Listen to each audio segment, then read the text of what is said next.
Samedi soir, Tony Estanguet, le président du comité d'organisation des Jeux Olympiques de Paris 2024, a été invité de l'émission Quelle époque sur France 2.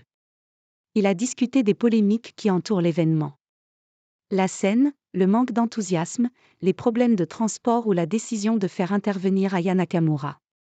Même s'il le regrette au plus haut point, Tony Estanguet fait face à toujours plus de polémiques alors que les Jeux Olympiques de Paris 2024 approchent à grands pas.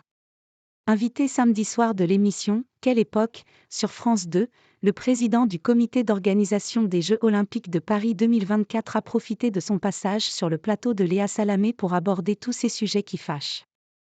À commencer par ce prétendu manque d'intérêt des Français qui avait fait sortir de ses gonds Yannick Noah récemment, on devrait être tous en train de hurler de joie.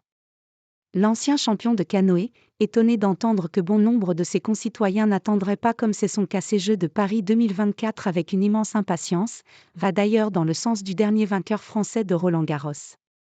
Si on m'avait dit il y a 7 ans quand j'ai commencé à travailler, qu'à 100 jours des Jeux, on aurait des infrastructures qui seraient livrées dans les temps, qu'on aurait vendu près de 9 millions de billets, il en reste 4 millions à vendre, que les athlètes seraient à ce niveau de performance, j'aurais signé dès demain, assure le patron du COJO, qui se veut rassurant, les indicateurs sont plutôt bons. Estanguet, organiser de grands Jeux paralympiques. De la même façon, Estanguet tient à calmer le jeu en ce qui concerne les transports. Quand je vois le nombre de métros, de bus et de RER que l'on a en région parisienne, je ne suis pas inquiet.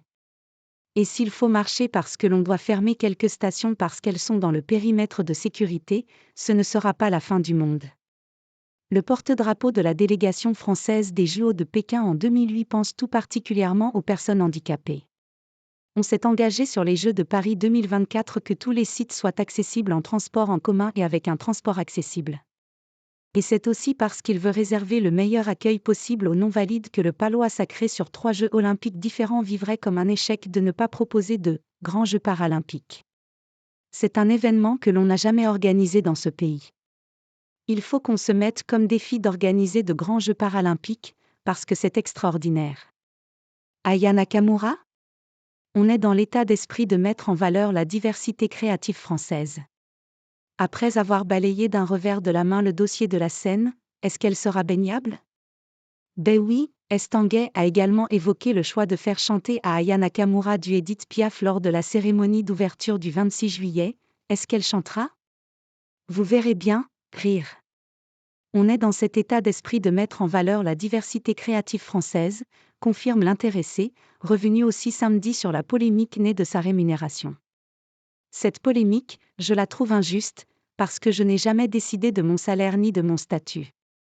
C'est un comité d'experts et ça a été validé par l'État et communiqué dès mars 2018, alors pourquoi ce sujet ressort-il là maintenant ? Le triple médaillé olympique n'est pas dupe pour autant, il s'attendait à être directement attaqué. Cela fait partie du job aussi d'en prendre plein la tête. Il en faudra visiblement davantage pour le désarçonner. Il y a de la tension, forcément, parce que c'est un défi, et que moi, j'y crois depuis le début à ce projet, mais pas de stress parce que je suis portée par cette envie de réussir de grands jeux et que je suis convaincue que la France a tous les atouts pour réussir des jeux magnifiques. À bon entendeur ?